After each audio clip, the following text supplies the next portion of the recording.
옛날 조선시대 전라도 나주 땅의 한적한 시골 마을에 박서방이라는 농부가 살고 있었습니다.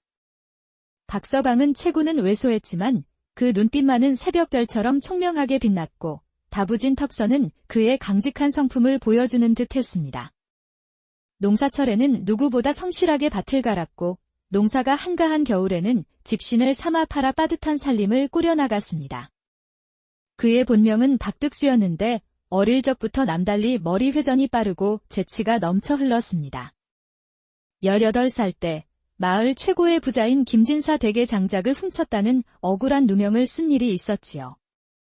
사실 장작을 훔친 것은 마을에 소문난 말썽꾸러기 말똥이었는데 하필 그날 밤 장대비가 쏟아져 훔친 장작이 흠뻑 젖어버렸던 것입니다. 마을 사람들이 득수의 집으로 몰려와 장작을 찾겠다며 소란을 피우자 득수는 침착하게 자신의 장작 더미를 가리키며 말했습니다. 여기 제 장작들을 보십시오. 모두 바싹 마른 장작들이 아닙니까? 만약 어젯밤 김진사 댁에서 장작을 훔쳤다면 그 큰 비에 흠뻑 젖었을 텐데 어찌 이리 바싹 말라 있겠습니까? 과연 말똥이가 숨겨둔 장작은 모두 젖어 있었고 이 재치 덕분에 득수는 억울한 누명을 벗을 수 있었습니다. 그 일 이후로 사람들은 그를 꾀쟁이 득수라 불렀고 혼이 난 뒤로는 박서방이라 부르게 되었습니다. 박서방은 법 없이도 살 만큼 정직하고 부지런했지만 인정이 너무 많아 가난해서 좀처럼 벗어나지 못했습니다. 소작으로 농사를 지었지만 흉년이 들면 얼마 안 되는 수확물도 마을 사람들과 나누다 보니 정작 자신의 배를 채울 양식은 늘 부족했습니다. 그럼에도 박서방은 늘 얼굴에 미소를 잃지 않았고 어려운 이웃을 돕는 것을 마다하지 않았습니다. 여보, 우리 집 사정도 넉넉지 않은데 어찌 그리 항상 남을 도우려고만 하세요? 박서방의 아내 연화가 걱정스레 물으면 박서방은 늘 웃으며 대답했습니다. 사람이 어찌 홀로 살겠소. 내가 오늘 굶어도 내일은 배부를 수 있지만 이웃이 굶는 것은 참아볼 수가 없구려. 아내 연화는 남편의 그런 너그러운 성품을 사랑하면서도 때로는 깊은 한숨을 내쉬기도 했습니다. 그래도 그들은 서로를 아끼고 사랑하며 비록 가난했지만 행복하게 살았습니다. 그러던 어느 날 갑자기 연화가 지독한 곡불에 걸리고 말았습니다. 며칠째 열이 내리지 않고 기침이 멈추지 않아 결국 몸져눕게 되었습니다. 아이고, 여보. 열이 이리도 펄펄 끓으니 어찌하면 좋겠소. 임자, 걱정하지 마시오. 내가 장에 가서 약재라도 구해오겠소. 마침 오늘이 장날이니 약방도 열렸을 것이오. 우리 형편에 무슨 돈으로 약재를 산단 말이에요. 저는 괜찮으니 그냥 참고 견뎌볼게요. 그런 소리 마시오. 꿀이라도 사다가 배를 넣고 푹 구워주면 기운이 날 것이니 아무 걱정 말고 푹 쉬고 계시오. 박서방이 아내의 이마에 손을 대보니 불덩이처럼 뜨거웠습니다. 이대로는 안 되겠다 싶어 그는 어떻게든 장에 가서 약재를 구하기로 마음먹었습니다. 그날은 마침 5일장이 서는 날이라 장터는 여러 장사치들로 북적였습니다. 박서방은 주머니를 탈탈 털어 몇 푼 안 되는 돈을 세어보았습니다. 가진 돈은 턱없이 부족했지만 아내를 위해서라면 무엇이든 해야 했습니다. 박서방은 아내의 기운을 돋우기 위해 배 3개와 꿀 한 단지를 사기로 마음먹었습니다. 꿀배숙은 몸이 허한 사람에게 기운을 북돋워주는데 좋다는 말을 들었기 때문입니다. 장터에 도착한 박서방은 신중하게 물건을 고르기 시작했습니다. 먼저 배 장수 앞에 서서 가장 크고 탐스러운 배를 살펴보았습니다. 여보시오, 배장수 양반. 이 배는 하나에 얼마요? 어서 오시오, 손님. 아주 잘 보셨소. 올해 배가 풍년이라 과육도 실하고 가격도 아주 좋다오. 개당 50푼만 주시오. 박서방은 그 값이 비싸다고 생각했지만 아내를 위한 것이니 아끼지 않기로 하고 배 3개를 골라 주머니에 넣었습니다. 자, 이제 꿀을 구해야겠군. 박서방은 장터를 둘러보다가 유독 목소리가 큰 꿀 장수를 발견했습니다. 그는 화려한 비단옷을 입고 큰 소리로 사람들을 끌어모으고 있었습니다. 자, 꿀 사시오. 깊은 산골짜기에서 직접 채취한 귀한 토종꿀이라오. 병에도 좋고 몸에도 좋은 약꿀이오. 박서방은 꿀 장수 앞에 멈춰 서서 물었습니다. 여보시오. 꿀 한 단지에 얼마요? 꿀장수는 눈을 반짝이며 박서방을 위아래로 훑어보았습니다. 그는 박서방의 허름한 옷차림을 보고 만만한 상대라 생각했는지 비열한 미소를 지으며 말했습니다. 이 꿀은 진상품이라 그냥 꿀이 아니라 산에서 온갖 약초를 먹고 자란 벌들이 만든 귀한 약꿀이랍니다. 한 번만 먹으면 어떤 병이든 싹 낫는다니까요. 200푼이면 아주 싼 값이지요. 박서방은 꿀값이 너무 비싸다고 생각했지만 약효가 좋다는 말에 아내에게 꼭 필요하다고 생각했습니다. 그리 약효가 좋다면 사기 전에 맛을 좀 볼 수 있겠소.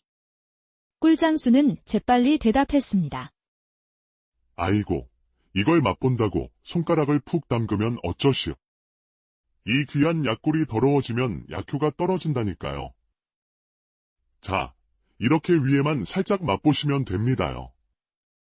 꿀장수는 나무젓가락으로 꿀 단지 윗부분을 살짝 떠서 박서방의 입에 넣어 주었습니다. 달콤하고 진한 맛이 입안에 퍼지자 박서방은 꿀의 품질에 만족했습니다. 정말 맛있군. 그럼 한 단지 주시오. 박서방은 주머니에 있던 모든 돈을 꺼내 꿀장수에게 건넸습니다. 이제 막걸리 한 잔 마실 돈도 남지 않았지만 아내의 건강이 더 중요했기에 후회는 없었습니다. 이제 아내가 이 꿀 배숙을 먹으면 병이 씻은 듯이 나을 게야. 박서방은 기쁜 마음으로 서둘러 집으로 돌아왔습니다. 여보, 나왔소. 보시오. 맛있는 배와 귀한 약꿀을 사왔소. 이제 꿀 배숙을 해드릴 테니 기운을 내시오. 고맙습니다. 서방님. 당신은 참 정이 많은 분이세요. 박서방은 부엌으로 가 배를 씻고 꿀단지를 열었습니다. 그런데 이게 웬일입니까? 단지 맨 위만 살짝 꿀이었고 그 아래는 전부 값싼 조청이 아니겠습니까? 박서방은 눈을 비비고 다시 보았지만 분명 위에만 꿀이 얇게 덮여 있고 아래는 모두 조청이었습니다. 아이고, 이런 천하의 몹쓸 놈. 감히 나를 속이다니. 박서방은 화가 머리끝까지 치밀어 올랐습니다. 아픈 아내를 위해 쌈짓돈을 모두 털어 산 것이 가짜 꿀이라니 참을 수 없는 일이었습니다. 박서방은 가짜 꿀단지를 다시 싸들고 당장 장터로 돌아가기로 결심했습니다. 여보, 내가 속았소. 이건 진짜 꿀이 아니라 조청이었소. 당장 장에 가서 그 사기꾼 놈을 찾아 돈을 돌려받고 오겠소. 여보, 날이 이미 저물었어요. 내일 가시는 게 어떻겠어요? 아니요. 지금 가야 그 사기꾼 놈을 잡을 수 있소? 내일이면 이미 다른 곳으로 떠나고 없을 것이오. 박서방은 가짜 꿀단지를 품에 안고 20리 길을 단숨에 달려 장터로 갔습니다. 하지만 장은 이미 파했고 꿀장수는 흔적도 없이 사라진 뒤였습니다. 박서방은 텅 빈 장터를 이리저리 돌아다니며 꿀장수를 찾았지만 허탕을 치고 말았습니다. 해가 완전히 저물자 박서방은 무거운 발걸음으로 집으로 돌아올 수밖에 없었습니다. 아이고, 이를 어쩌면 좋을꼬. 아내 약 살 돈으로 가짜 꿀을 사오다니. 집에 돌아온 박서방은 울적한 마음으로 아내에게 모든 상황을 설명했습니다. 연화는 오히려 남편을 위로했습니다. 여보, 조청이라고 몸에 나쁜 것은 아니잖아요. 그걸로라도 배숙을 해 먹으면 되지요. 너무 상심 마세요. 아니요. 내가 속은 것도 억울하지만 그 사기꾼이 또 다른 사람들을 속일 생각을 하니 더는 참을 수가 없소. 반드시 그놈을 찾아내고야 말겠소. 박서방은 며칠을 분한 마음에 잠 못 이루고 지냈습니다. 어떻게든 그 꿀장수를 찾아 혼을 내주고 싶었습니다. 그러던 중 마을 사람들에게서 닷새 뒤에 5일장이 다시 열린다는 소식을 들었습니다. 이번엔 기필코 그 사기꾼 놈을 잡고 말겠다. 다음 장날 아침, 박서방은 일찍 일어나 가짜 꿀단지를 들고 다시 장터로 향했습니다. 그는 눈에 불을 켜고 온 장터를 샅샅이 뒤졌습니다. 마침내 주막 근처에서 술에 취해 비틀거리며 나오는 꿀장수를 발견했습니다. 저기 있구나. 드디어 찾았다. 이놈. 박서방은 끓어오르는 분노를 억누르며 천천히 꿀장수에게 다가갔습니다. 꿀장수는 키가 크고 덩치도 산만했으며 이미 술에 취해 두 눈이 붉게 충혈되어 있었습니다. 여보시오. 지난번에 당신이 판 꿀은 가짜였소. 당장 내 돈을 돌려주시오. 박서방이 가짜 꿀단지를 내밀며 따지자 꿀장수는 술 냄새를 풍기며 비웃듯 박서방을 째려봤습니다. 뭐라? 나는 당신 같은 사람한테 꿀을 판 적이 없소. 썩저리 비켜. 아니, 분명 당신이 맞소. 여기 증거가 있잖소. 위에는 꿀이고 아래는 전부 조청이요. 내가 보기엔 조청이 아니라 당신 낯짝이 조청 같은데. 썩 꺼져. 꿀장수는 거만하게 박서방을 밀쳐냈고 왜소한 박서방은 뒤로 밀려나 엉덩방아를 찧었습니다. 하마터면 가짜 꿀단지마저 깨뜨릴 뻔했습니다. 이보시오. 내 말 좀 들어보시오. 내 아내가 병이 들어 약 대신 이 꿀을 샀는데 당신이 나를 속인 것이오. 사람이 어찌 이럴 수가 있어. 시끄럽다. 저리 비켜. 어디서 꿀을 조청으로 바꾸어서 생떼를 부리며 사람을 잡는 것이냐. 좋은 말로 할 때 썩 꺼져라. 계속 때를 쓴다면 내 가만두지 않을 것이야. 꿀장수는 주변 사람들의 눈치를 살피며 재빨리 그 자리를 피하려 했습니다. 박서방은 뒤를 쫓아가 다시 앞길을 막았습니다. 나와 당장 사또 앞으로 갑시다. 내게는 증거가 있소. 이거 오늘 재수옴 붙었네? 꿀장수는 이제 화가 난 듯 걸음을 멈추고 박서방을 노려보더니 갑자기 발길질을 했습니다. 꿀단지가 박살이 나고 박서방도 나뒹굴었습니다. 꿀과 조청이 뒤섞여 땅에 쏟아졌고 이제 증거마저 사라져버렸습니다. 이런 망할 놈의 자식. 내 너를 가만두지 않을 것이다. 박서방이 일어서서 주변을 살폈지만 장터 사람들은 모두 못 본 척 고개를 돌렸습니다. 아무도 힘센 꿀장수와 엮이고 싶지 않았던 것입니다. 박서방도 덩치로는 도저히 꿀장수를 당해낼 수 없었지만 이대로 물러설 수는 없었습니다. 오기가 발동한 박서방은 자리에서 일어나더니 말없이 20걸음쯤 거리를 두고 꿀장수의 뒤를 밟기 시작했습니다. 꿀장수는 계속 앞으로 걸어갔고 때로 뒤를 돌아보았지만 박서방은 모르는 척 먼 산을 보며 그 간격을 계속 유지했습니다. 저 자식이 설마 나를 따라오는 건가? 에이, 기분 탓이겠지. 쟤깟 놈이 또 맞기 싫으면 알아서 꺼지겠지. 한참을 그렇게 따라가던 중 박서방은 앞에서 특이한 광경을 발견했습니다. 저만치서 귀골이 장대한 석불이라는 사내가 그의 아내와 함께 걸어오고 있었습니다. 석불이 사내는 키가 7척은 좋게 되어 보였고 어깨는 문짝만 했으며 얼굴은 마치 호랑이처럼 무시무시했습니다. 그의 곁에 있는 여인은 하얀 살결에 고운 옷차림으로 보아 분명 양갓집 교수였습니다. 박서방의 머릿속에 갑자기 기가 막힌 꾀가 하나 떠올랐습니다. 저 사람을 이용하면 되겠구나. 박서방은 몸을 낮추고 빠르게 꿀장수를 앞질러 갔습니다. 그리고는 석불이와 그의 아내 옆으로 다가가던 중 갑자기 그 부인을 보고 큰 소리로 외쳤습니다. 부인, 자색이 참으로 곱구려. 내 첩으로 들어와 팔자 한번 고쳐보지 않겠소. 내 당신 같은 미인에게 비단옷과 진주 목걸이를 사줄 테니 어서 나를 따라오시오. 순간 장터가 얼어붙은 듯 조용해졌습니다. 여인은 깜짝 놀라 입을 다물지 못했고 석불이 사내는 어안이 벙벙해졌다가 이내 몸을 부르르 떨더니 눈에서 불을 뿜기 시작했습니다. 이 빌어먹을 놈이. 감히 내 면전에서 내 아내에게 수작질을 부린단 말이냐. 석불이는 솥뚜껑 같은 손으로 박서방을 덮쳤습니다. 한 대만 맞아도 반죽음이 될 것이 뻔했습니다. 하지만 박서방은 몸은 왜소해도 몸놀림이 재빨랐습니다. 그는 마치 미꾸라지처럼 석부리의 소나귀를 빠져나갔습니다. 잡아봐라. 이 바보 같은 놈아. 박서방은 재빨리 몸을 피해 내빼기 시작했고 머리끝까지 화가 치민 석부리가 그 뒤를 쫓았습니다. 거기 서지 못할까? 잡히면 내 놈의 두 다리를 분질러 놓을 것이야.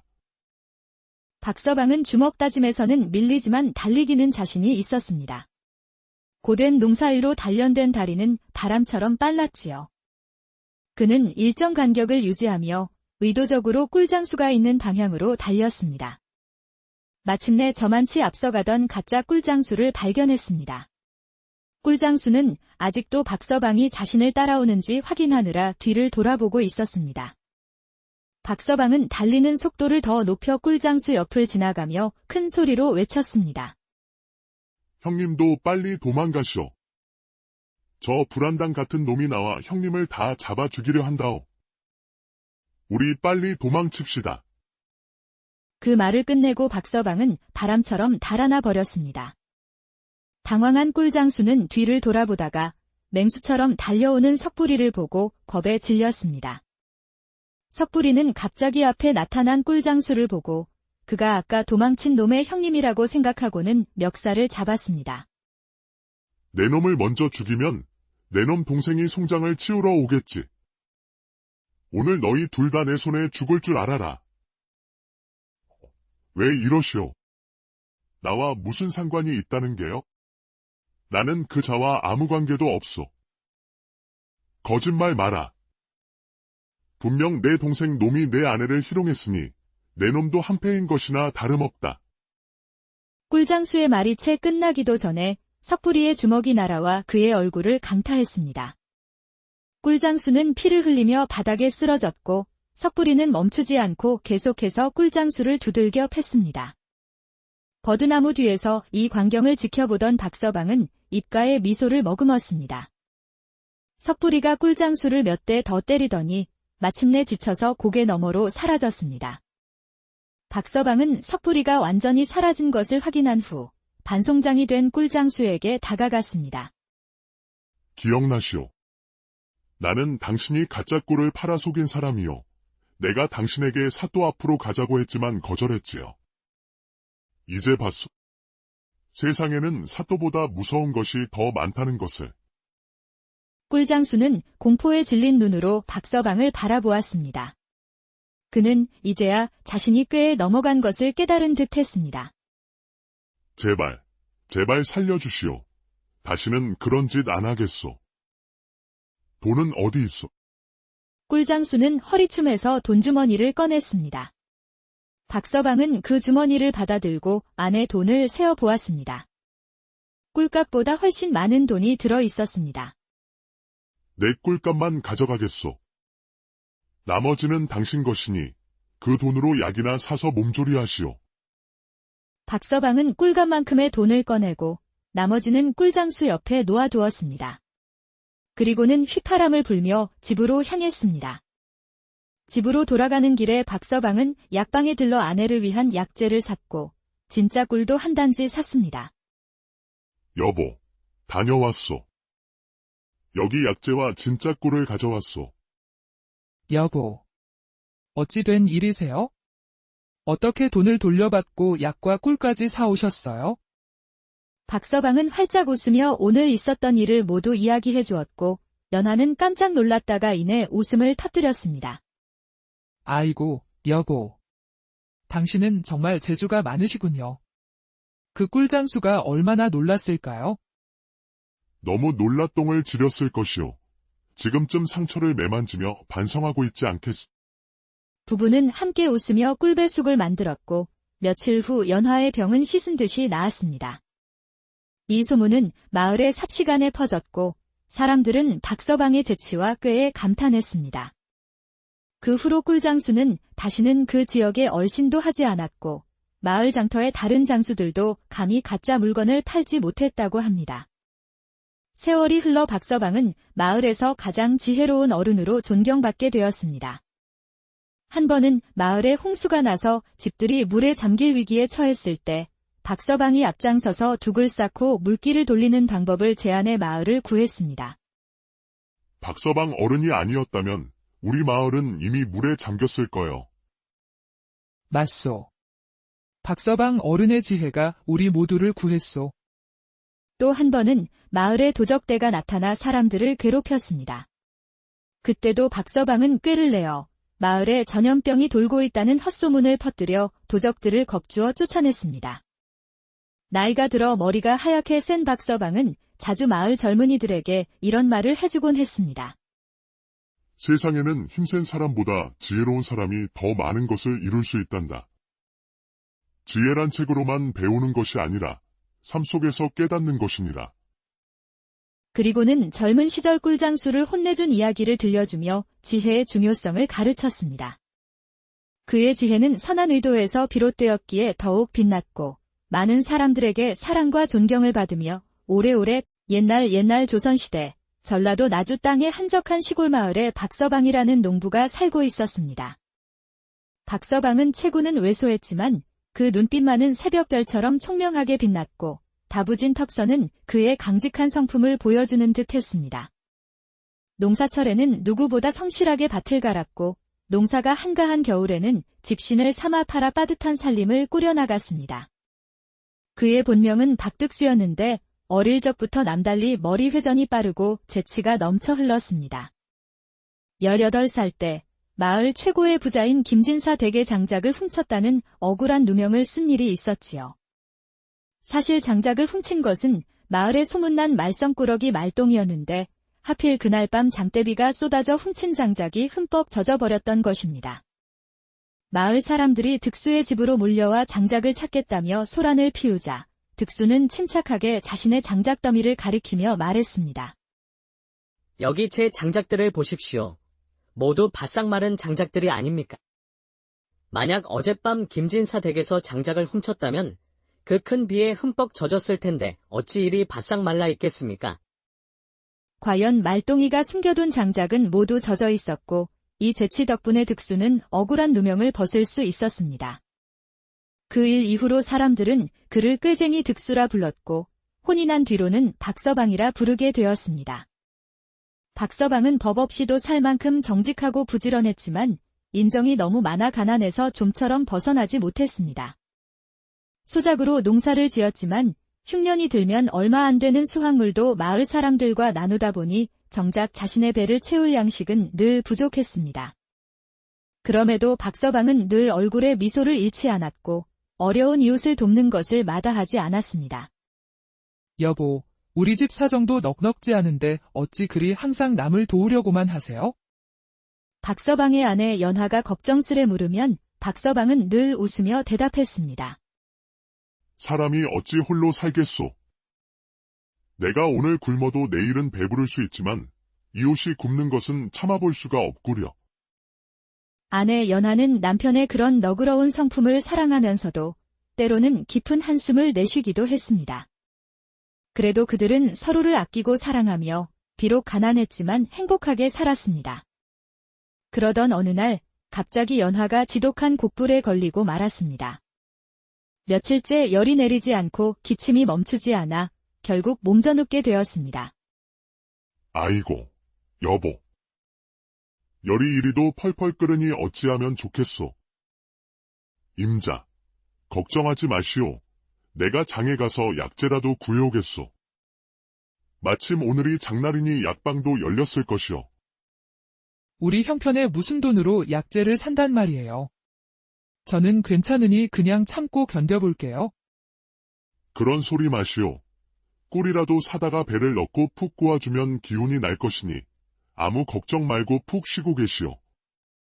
박서방이 아내의 이마에 손을 대보니 불덩이처럼 뜨거웠습니다. 이대로는 안 되겠다 싶어 그는 어떻게든 장에 가서 약재를 구하기로 마음먹었습니다. 그날은 마침 5일장이 서는 날이라 장터는 여러 장사치들로 북적였습니다.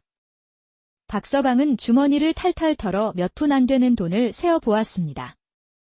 가진 돈은 턱없이 부족했지만 아내를 위해서라면 무엇이든 해야 했습니다. 박서방은 아내의 기운을 돋우기 위해 배 3개와 꿀 한 단지를 사기로 마음먹었습니다. 꿀배숙은 몸이 허한 사람에게 기운을 북돋워주는데 좋다는 말을 들었기 때문입니다. 장터에 도착한 박서방은 신중하게 물건을 고르기 시작했습니다. 먼저 배 장수 앞에 서서 가장 크고 탐스러운 배를 살펴보았습니다. 여보시오, 배장수 양반. 이 배는 하나에 얼마요? 어서 오시오, 손님. 아주 잘 보셨소. 올해 배가 풍년이라 과육도 실하고 가격도 아주 좋다오. 개당 50푼만 주시오. 박서방은 그 값이 비싸다고 생각했지만 아내를 위한 것이니 아끼지 않기로 하고 배 3개를 골라 주머니에 넣었습니다. 자, 이제 꿀을 구해야겠군. 박서방은 장터를 둘러보다가 유독 목소리가 큰 꿀 장수를 발견했습니다. 그는 화려한 비단옷을 입고 큰 소리로 사람들을 끌어모으고 있었습니다. 자, 꿀 사시오. 깊은 산골짜기에서 직접 채취한 귀한 토종꿀이라오. 병에도 좋고 몸에도 좋은 약꿀이오. 박서방은 꿀 장수 앞에 멈춰 서서 물었습니다. 여보시오, 꿀 한 단지에 얼마요? 꿀 장수는 눈을 반짝이며 박서방을 위아래로 훑어보았습니다. 그는 박서방의 허름한 옷차림을 보고 만만한 상대라 생각했는지 비열한 미소를 지으며 말했습니다. 이 꿀은 진상품이라 그냥 꿀이 아니라 산에서 온갖 약초를 먹고 자란 벌들이 만든 귀한 약꿀이랍니다. 한 번만 먹으면 어떤 병이든 싹 낫는다니까요. 200푼이면 아주 싼 값이지요. 박서방은 꿀값이 너무 비싸다고 생각했지만 약효가 좋다는 말에 아내에게 꼭 필요하다고 생각했습니다. 그리 약효가 좋다면 사기 전에 맛을 좀 볼 수 있겠소. 꿀장수는 재빨리 대답했습니다. 아이고, 이걸 맛본다고 손가락을 푹 담그면 어쩌시오. 이 귀한 약꿀이 더러워지면 약효가 떨어진다니까요. 자, 이렇게 위에만 살짝 맛보시면 됩니다요. 꿀장수는 나무젓가락으로 꿀 단지 윗부분을 살짝 떠서 박서방의 입에 넣어 주었습니다. 달콤하고 진한 맛이 입안에 퍼지자 박서방은 꿀의 품질에 만족했습니다. 정말 맛있군. 그럼 한 단지 주시오. 박서방은 주머니에 있던 모든 돈을 꺼내 꿀장수에게 건넸습니다. 이제 막걸리 한 잔 마실 돈도 남지 않았지만 아내의 건강이 더 중요했기에 후회는 없었습니다. 이제 아내가 이 꿀 배숙을 먹으면 병이 씻은 듯이 나을 게야. 박서방은 기쁜 마음으로 서둘러 집으로 돌아왔습니다. 여보, 나왔소. 보시오. 맛있는 배와 귀한 약꿀을 사왔소. 이제 꿀 배숙을 해드릴 테니 기운을 내시오. 고맙습니다. 서방님. 당신은 참 정이 많은 분이세요. 박서방은 부엌으로 가 배를 씻고 꿀단지를 열었습니다. 그런데 이게 웬일입니까? 단지 맨 위만 살짝 꿀이었고 그 아래는 전부 값싼 조청이 아니겠습니까? 박서방은 눈을 비비고 다시 보았지만 분명 위에만 꿀이 얇게 덮여 있고 아래는 모두 조청이었습니다. 아이고, 이런 천하의 몹쓸 놈. 감히 나를 속이다니. 박서방은 화가 머리끝까지 치밀어 올랐습니다. 아픈 아내를 위해 쌈짓돈을 모두 털어 산 것이 가짜 꿀이라니 참을 수 없는 일이었습니다. 박서방은 가짜 꿀단지를 다시 싸들고 당장 장터로 돌아가기로 결심했습니다. 여보, 내가 속았소. 이건 진짜 꿀이 아니라 조청이었소. 당장 장에 가서 그 사기꾼 놈을 찾아 돈을 돌려받고 오겠소. 여보, 날이 이미 저물었어요. 내일 가시는 게 어떻겠어요? 아니요. 지금 가야 그 사기꾼 놈을 잡을 수 있소? 내일이면 이미 다른 곳으로 떠나고 없을 것이오. 박서방은 가짜 꿀단지를 품에 안고 20리 길을 단숨에 달려 장터로 갔습니다. 하지만 장은 이미 파했고 꿀장수는 흔적도 없이 사라진 뒤였습니다. 박서방은 텅 빈 장터를 이리저리 돌아다니며 꿀장수를 찾았지만 허탕을 치고 말았습니다. 해가 완전히 저물자 박서방은 무거운 발걸음으로 집으로 돌아올 수밖에 없었습니다. 아이고, 이를 어쩌면 좋을꼬. 아내 약 살 돈으로 가짜 꿀을 사오다니. 집에 돌아온 박서방은 울적한 마음으로 아내에게 모든 상황을 설명했습니다. 연화는 오히려 남편을 위로했습니다. 여보, 조청이라고 몸에 나쁜 것은 아니잖아요. 그걸로라도 배숙을 해 먹으면 되지요. 너무 상심 마세요. 아니요, 내가 속은 것도 억울하지만 그 사기꾼이 또 다른 사람들을 속일 생각을 하니 더는 참을 수가 없소. 반드시 그놈을 찾아내고야 말겠소. 박서방은 며칠을 분한 마음에 잠 못 이루고 지냈습니다. 어떻게든 그 꿀장수를 찾아 혼을 내주고 싶었습니다. 그러던 중 마을 사람들에게서 닷새 뒤에 5일장이 다시 열린다는 소식을 들었습니다. 이번엔 기필코 그 사기꾼 놈을 잡고 말겠다. 다음 장날 아침, 박서방은 일찍 일어나 가짜 꿀단지를 들고 다시 장터로 향했습니다. 그는 눈에 불을 켜고 온 장터를 샅샅이 뒤졌습니다. 마침내 주막 근처에서 술에 취해 비틀거리며 나오는 꿀장수를 발견했습니다. 저기 있구나. 드디어 찾았다. 이놈. 박서방은 끓어오르는 분노를 억누르며 천천히 꿀장수에게 다가갔습니다. 꿀장수는 키가 크고 덩치도 산만했으며 이미 술에 취해 두 눈이 붉게 충혈되어 있었습니다. 여보시오. 지난번에 당신이 판 꿀은 가짜였소. 당장 내 돈을 돌려주시오. 박서방이 가짜 꿀단지를 내밀며 따지자 꿀장수는 술 냄새를 풍기며 비웃듯 박서방을 째려봤습니다. 뭐라? 나는 당신 같은 사람한테 꿀을 판 적이 없소.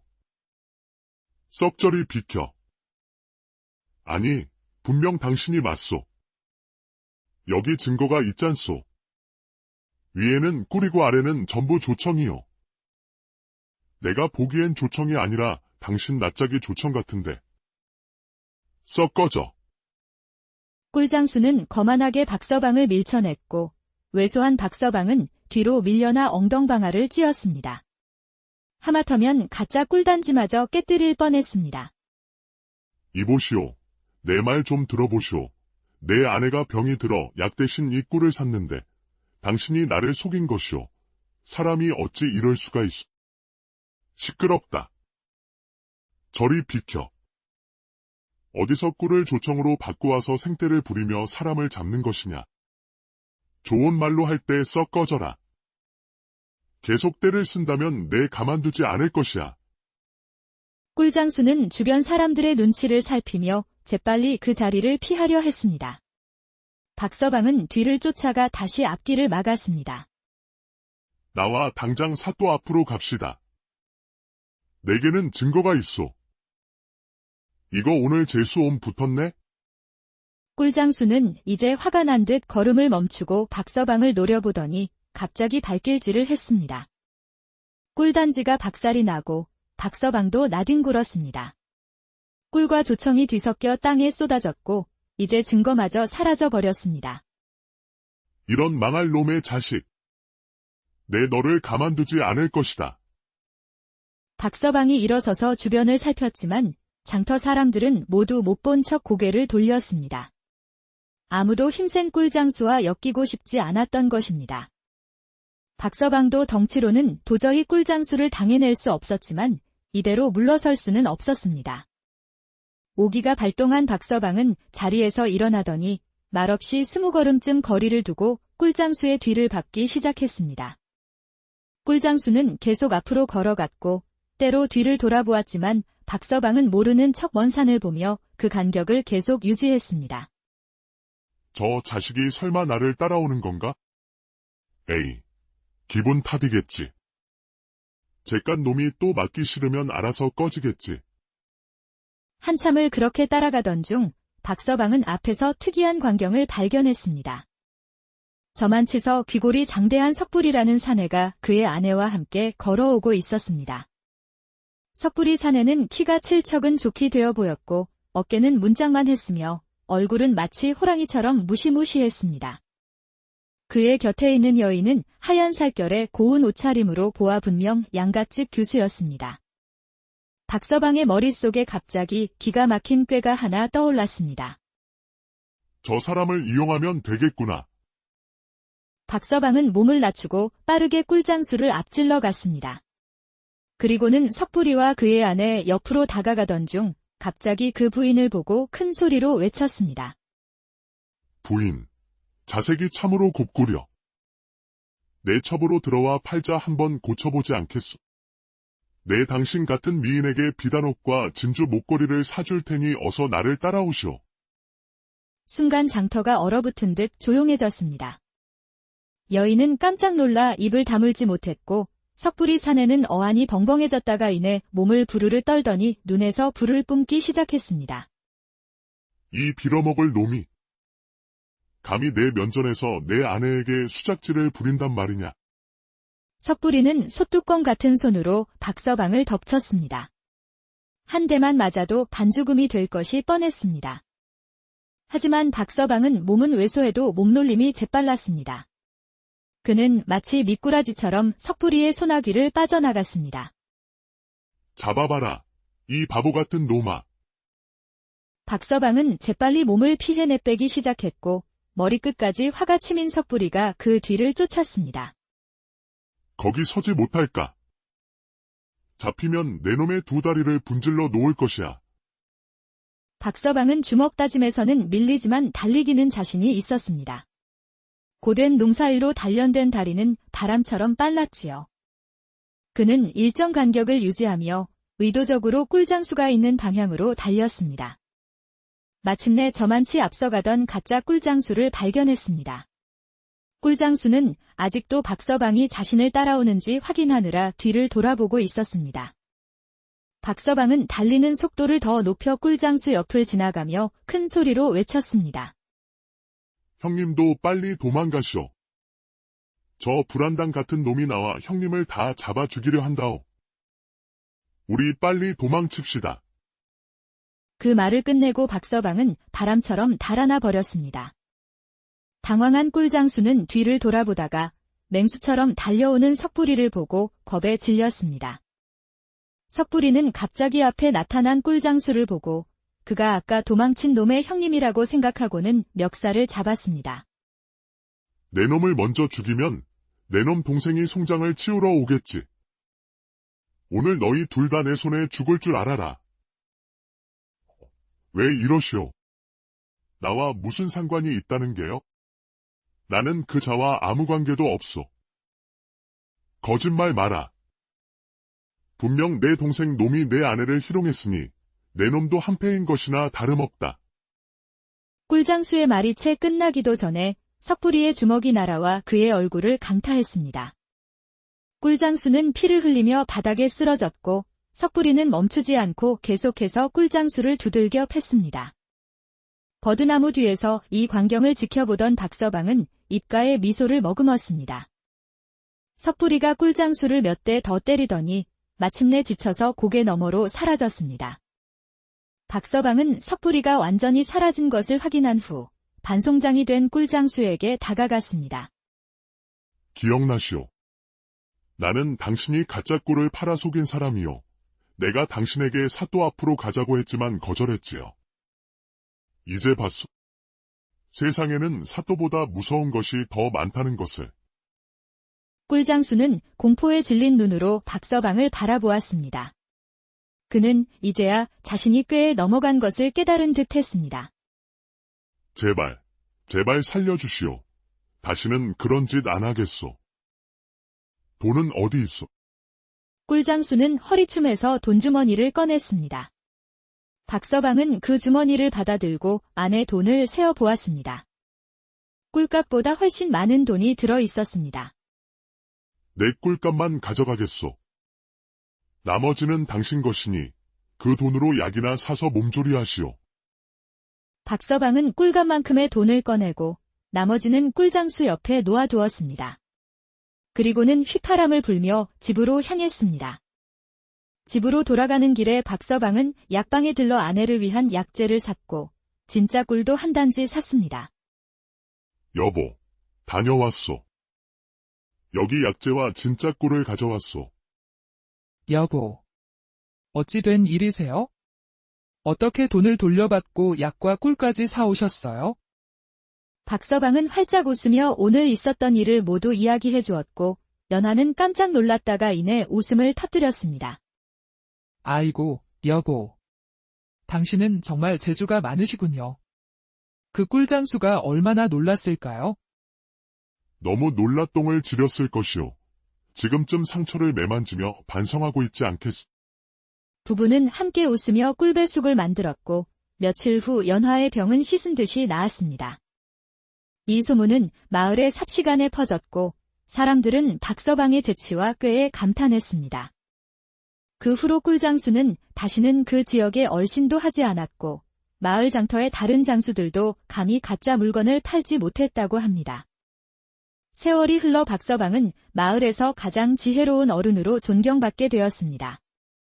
한 번은 마을에 홍수가 나서 집들이 물에 잠길 위기에 처했을 때 박서방이 앞장서서 둑을 쌓고 물길을 돌리는 방법을 제안해 마을을 구했습니다.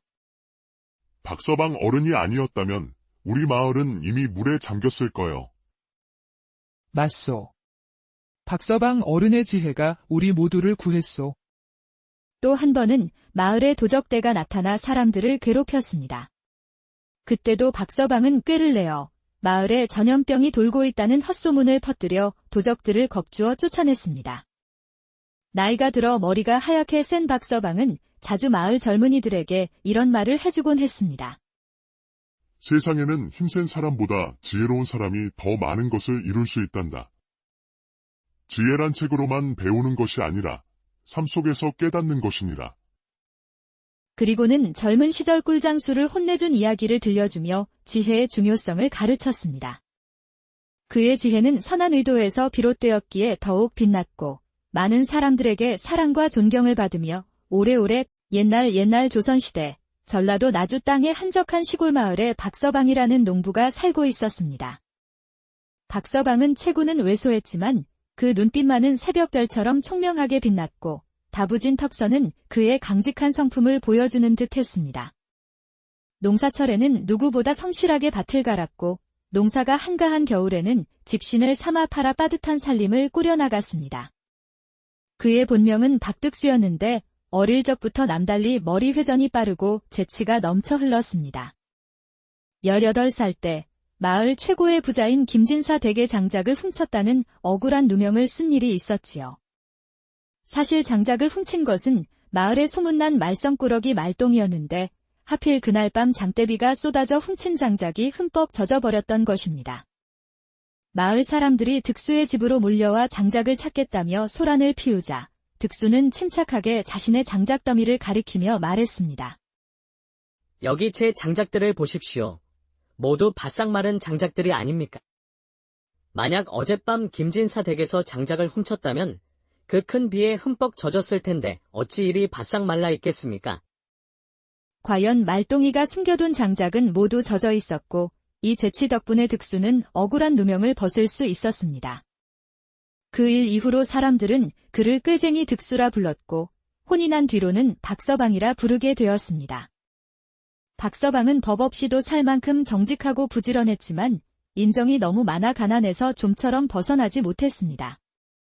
소작으로 농사를 지었지만 흉년이 들면 얼마 안 되는 수확물도 마을 사람들과 나누다 보니 정작 자신의 배를 채울 양식은 늘 부족했습니다.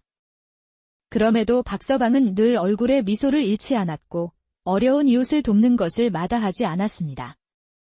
여보, 우리 집 사정도 넉넉지 않은데 어찌 그리 항상 남을 도우려고만 하세요? 박서방의 아내 연화가 걱정스레 물으면 박서방은 늘 웃으며 대답했습니다. 사람이 어찌 홀로 살겠소. 내가 오늘 굶어도 내일은 배부를 수 있지만 이웃이 굶는 것은 참아볼 수가 없구려.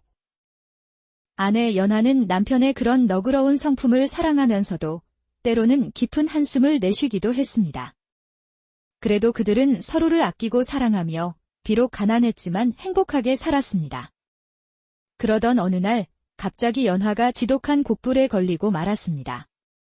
며칠째 열이 내리지 않고 기침이 멈추지 않아 결국 몸져눕게 되었습니다. 아이고, 여보. 열이 이리도 펄펄 끓으니 어찌하면 좋겠소. 임자, 걱정하지 마시오. 내가 장에 가서 약재라도 구해오겠소. 마침 오늘이 장날이니 약방도 열렸을 것이오. 우리 형편에 무슨 돈으로 약재를 산단 말이에요. 저는 괜찮으니 그냥 참고 견뎌볼게요. 그런 소리 마시오. 꿀이라도 사다가 배를 넣고 푹 꼬아주면 기운이 날 것이니 아무 걱정 말고 푹 쉬고 계시오. 박서방이 아내의 이마에 손을 대보니 불덩이처럼 뜨거웠습니다. 이대로는 안 되겠다 싶어 그는 어떻게든 장에 가서 약재를 구하기로 마음먹었습니다. 그날은 마침 5일장이 서는 날이라 장터는 여러 장사치들로 북적였습니다. 박서방은 주머니를 탈탈 털어 몇 푼 안 되는 돈을 세어 보았습니다. 가진 돈은 턱없이 부족했지만 아내를 위해서라면 무엇이든 해야 했습니다. 박서방은 아내의 기운을 돋우기 위해 배 3개와 꿀 한 단지를 사기로 마음먹었습니다. 꿀배숙은 몸이 허한 사람에게 기운을 북돋워주는데 좋다는 말을 들었기 때문입니다. 장터에 도착한 박서방은 신중하게 물건을 고르기 시작했습니다. 먼저 배 장수 앞에 서서 가장 크고 탐스러운 배를 살펴보았습니다. 여보시오, 배장수 양반. 이 배는 하나에 얼마요? 어서 오시오, 손님. 아주 잘 보셨소. 올해 배가 풍년이라 과육도 실하고 가격도 아주 좋다오. 개당 50푼만 주시오. 박서방은 그 값이 비싸다고 생각했지만 아내를 위한 것이니 아끼지 않기로 하고 배 3개를 골라 주머니에 넣었습니다. 자, 이제 꿀을 구해야겠군. 박서방은 장터를 둘러보다가 유독 목소리가 큰 꿀 장수를 발견했습니다. 그는 화려한 비단옷을 입고 큰 소리로 사람들을 끌어모으고 있었습니다. 자, 꿀 사시오. 깊은 산골짜기에서 직접 채취한 귀한 토종꿀이라오. 병에도 좋고 몸에도 좋은 약꿀이오. 박서방은 꿀 장수 앞에 멈춰 서서 물었습니다. 여보시오, 꿀 한 단지에 얼마요? 꿀 장수는 눈을 반짝이며 박서방을 위아래로 훑어보았습니다. 그는 박서방의 허름한 옷차림을 보고 만만한 상대라 생각했는지 비열한 미소를 지으며 말했습니다. 이 꿀은 진상품이라 그냥 꿀이 아니라 산에서 온갖 약초를 먹고 자란 벌들이 만든 귀한 약꿀이랍니다. 한 번만 먹으면 어떤 병이든 싹 낫는다니까요. 200푼이면 아주 싼 값이지요. 박서방은 꿀값이 너무 비싸다고 생각했지만 약효가 좋다는 말에 아내에게 꼭 필요하다고 생각했습니다. 그리 약효가 좋다면 사기 전에 맛을 좀 볼 수 있겠소. 꿀장수는 재빨리 대답했습니다. 아이고, 이걸 맛본다고 손가락을 푹 담그면 어쩌시오. 이 귀한 약꿀이 더러워지면 약효가 떨어진다니까요. 자, 이렇게 위에만 살짝 맛보시면 됩니다요. 꿀장수는 나무젓가락으로 꿀 단지 윗부분을 살짝 떠서 박서방의 입에 넣어 주었습니다. 달콤하고 진한 맛이 입안에 퍼지자 박서방은 꿀의 품질에 만족했습니다. 정말 맛있군. 그럼 한 단지 주시오. 박서방은 주머니에 있던 모든 돈을 꺼내 꿀장수에게 건넸습니다. 이제 막걸리 한 잔 마실 돈도 남지 않았지만 아내의 건강이 더 중요했기에 후회는 없었습니다. 이제 아내가 이 꿀 배숙을 먹으면 병이 씻은 듯이 나을 게야. 박서방은 기쁜 마음으로 서둘러 집으로 돌아왔습니다. 여보, 나왔소. 보시오. 맛있는 배와 귀한 약꿀을 사왔소. 이제 꿀 배숙을 해드릴 테니 기운을 내시오. 고맙습니다. 서방님. 당신은 참 정이 많은 분이세요. 박서방은 부엌으로 가 배를 씻고 꿀단지를 열었습니다. 그런데 이게 웬일입니까? 단지 맨 위만 살짝 꿀이었고 그 아래는 전부 값싼 조청이 아니겠습니까? 박서방은 눈을 비비고 다시 보았지만 분명 위에만 꿀이 얇게 덮여 있고 아래는 모두 조청이었습니다. 아이고, 이런 천하의 몹쓸 놈. 감히 나를 속이다니. 박서방은 화가 머리끝까지 치밀어 올랐습니다. 아픈 아내를 위해 쌈짓돈을 모두 털어 산 것이 가짜 꿀이라니 참을 수 없는 일이었습니다. 박서방은 가짜 꿀단지를 다시 싸들고 당장 장터로 돌아가기로 결심했습니다. 여보, 내가 속았소. 이건 진짜 꿀이 아니라 조청이었소. 당장 장에 가서 그 사기꾼 놈을 찾아 돈을 돌려받고 오겠소. 여보, 날이 이미 저물었어요. 내일 가시는 게 어떻겠어요? 아니요. 지금 가야 그 사기꾼 놈을 잡을 수 있소? 내일이면 이미 다른 곳으로 떠나고 없을 것이오. 박서방은 가짜 꿀단지를 품에 안고 20리 길을 단숨에 달려 장터로 갔습니다. 하지만 장은 이미 파했고 꿀장수는 흔적도 없이 사라진 뒤였습니다. 박서방은 텅 빈 장터를 이리저리 돌아다니며 꿀장수를 찾았지만 허탕을 치고 말았습니다. 해가 완전히 저물자 박서방은 무거운 발걸음으로 집으로 돌아올 수밖에 없었습니다. 아이고, 이를 어쩌면 좋을꼬. 아내 약살 돈으로 가짜 꿀을 사오다니. 집에 돌아온 박서방은 울적한 마음으로 아내에게 모든 상황을 설명했습니다. 연화는 오히려 남편을 위로했습니다. 여보, 조청이라고 몸에 나쁜 것은 아니잖아요. 그걸로라도 배숙을 해 먹으면 되지요. 너무 상심 마세요. 아니요. 내가 속은 것도 억울하지만 그 사기꾼이 또 다른 사람들을 속일 생각을 하니 더는 참을 수가 없소. 반드시 그놈을 찾아내고야 말겠소. 박서방은 며칠을 분한 마음에 잠 못 이루고 지냈습니다. 어떻게든 그 꿀장수를 찾아 혼을 내주고 싶었습니다. 그러던 중 마을 사람들에게서 닷새 뒤에 5일장이 다시 열린다는 소식을 들었습니다. 이번엔 기필코 그 사기꾼 놈을 잡고 말겠다. 다음 장날 아침, 박서방은 일찍 일어나 가짜 꿀단지를 들고 다시 장터로 향했습니다. 그는 눈에 불을 켜고 온 장터를 샅샅이 뒤졌습니다. 마침내 주막 근처에서 술에 취해 비틀거리며 나오는 꿀장수를 발견했습니다. 저기 있구나. 드디어 찾았다. 이놈. 박서방은 끓어오르는 분노를 억누르며 천천히 꿀장수에게 다가갔습니다. 꿀장수는 키가 크고 덩치도 산만했으며 이미 술에 취해 두 눈이 붉게 충혈되어 있었습니다. 여보시오. 지난번에 당신이 판 꿀은 가짜였소. 당장 내 돈을 돌려주시오. 박서방이 가짜 꿀단지를 내밀며 따지자 꿀장수는 술 냄새를 풍기며 비웃듯 박서방을 째려봤습니다. 뭐라? 나는 당신 같은 사람한테 꿀을 판 적이 없소. 썩저리 비켜. 아니, 분명 당신이 맞소. 여기 증거가 있잖소. 위에는 꿀이고 아래는 전부 조청이요. 내가 보기엔 조청이 아니라 당신 낯짝이 조청 같은데. 썩 꺼져. 꿀장수는 거만하게 박서방을 밀쳐냈고 왜소한 박서방은 뒤로 밀려나 엉덩방아를 찧었습니다. 하마터면 가짜 꿀단지마저 깨뜨릴 뻔했습니다. 이보시오. 내 말 좀 들어보시오. 내 아내가 병이 들어 약 대신 이 꿀을 샀는데 당신이 나를 속인 것이오. 사람이 어찌 이럴 수가 있어. 시끄럽다. 저리 비켜. 어디서 꿀을 조청으로 바꿔와서 생떼를 부리며 사람을 잡는 것이냐. 좋은 말로 할 때 썩 꺼져라. 계속 때를 쓴다면 내 가만두지 않을 것이야. 꿀장수는 주변 사람들의 눈치를 살피며 재빨리 그 자리를 피하려 했습니다. 박서방은 뒤를 쫓아가 다시 앞길을 막았습니다. 나와 당장 사또 앞으로 갑시다. 내게는 증거가 있소. 이거 오늘 재수옴 붙었네?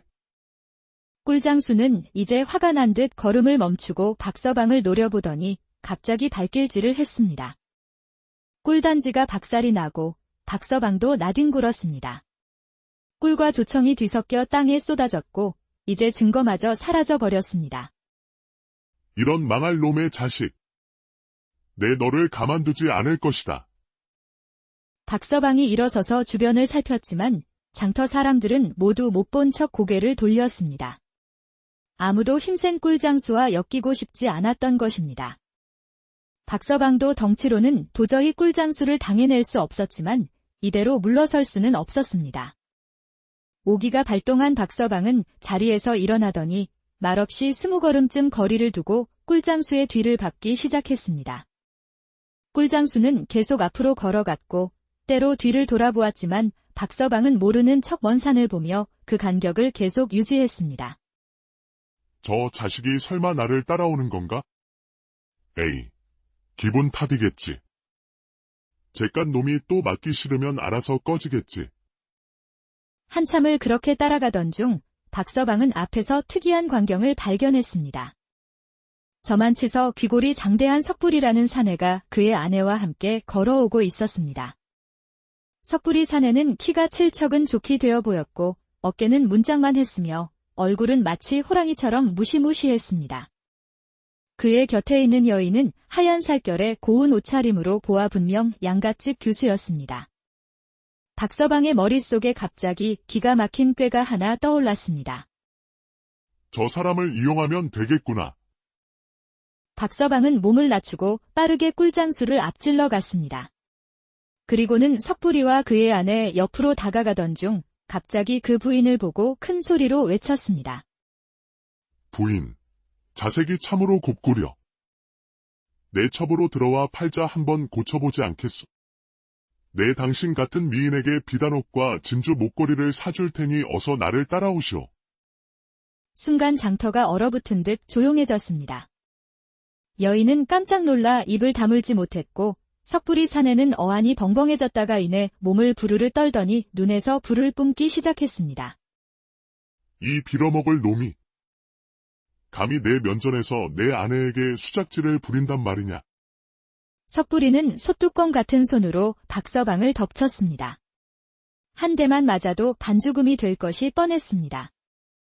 하지만 박서방은 몸은 왜소해도 몸놀림이 재빨랐습니다. 그는 마치 미꾸라지처럼 석불이의 소나귀를 빠져나갔습니다. 잡아봐라, 이 바보 같은 놈아. 박서방은 재빨리 몸을 피해 내빼기 시작했고 머리끝까지 화가 치민 석불이가 그 뒤를 쫓았습니다. 거기 서지 못할까? 잡히면 내 놈의 두 다리를 분질러 놓을 것이야. 박서방은 주먹 다짐에서는 밀리지만 달리기는 자신이 있었습니다. 고된 농사일로 단련된 다리는 바람처럼 빨랐지요. 그는 일정 간격을 유지하며 의도적으로 꿀장수가 있는 방향으로 달렸습니다. 마침내 저만치 앞서가던 가짜 꿀장수를 발견했습니다. 꿀장수는 아직도 박서방이 자신을 따라오는지 확인하느라 뒤를 돌아보고 있었습니다. 박서방은 달리는 속도를 더 높여 꿀장수 옆을 지나가며 큰 소리로 외쳤습니다. 형님도 빨리 도망가시오.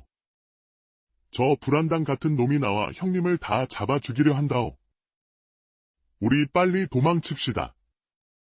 그 말을 끝내고 박서방은 바람처럼 달아나 버렸습니다. 당황한 꿀장수는 뒤를 돌아보다가 맹수처럼 달려오는 석불이를 보고 겁에 질렸습니다. 석불이는 갑자기 앞에 나타난 꿀장수를 보고 그가 아까 도망친 놈의 형님이라고 생각하고는 멱살을 잡았습니다. 내 놈을 먼저 죽이면 내 놈 동생이 송장을 치우러 오겠지. 오늘 너희 둘 다 내 손에 죽을 줄 알아라. 왜 이러시오? 나와 무슨 상관이 있다는 게요? 나는 그 자와 아무 관계도 없소. 거짓말 마라. 분명 내 동생 놈이 내 아내를 희롱했으니 내 놈도 한패인 것이나 다름없다. 꿀장수의 말이 채 끝나기도 전에 석불이의 주먹이 날아와 그의 얼굴을 강타했습니다. 꿀장수는 피를 흘리며 바닥에 쓰러졌고 석불이는 멈추지 않고 계속해서 꿀장수를 두들겨 팼습니다. 버드나무 뒤에서 이 광경을 지켜보던 박서방은 입가에 미소를 머금었습니다. 석불이가 꿀장수를 몇 대 더 때리더니 마침내 지쳐서 고개 너머로 사라졌습니다. 박서방은 석불이가 완전히 사라진 것을 확인한 후 반송장이 된 꿀장수에게 다가갔습니다. 기억나시오. 나는 당신이 가짜 꿀을 팔아 속인 사람이요. 내가 당신에게 사또 앞으로 가자고 했지만 거절했지요. 이제 봤소. 세상에는 사또보다 무서운 것이 더 많다는 것을. 꿀장수는 공포에 질린 눈으로 박서방을 바라보았습니다.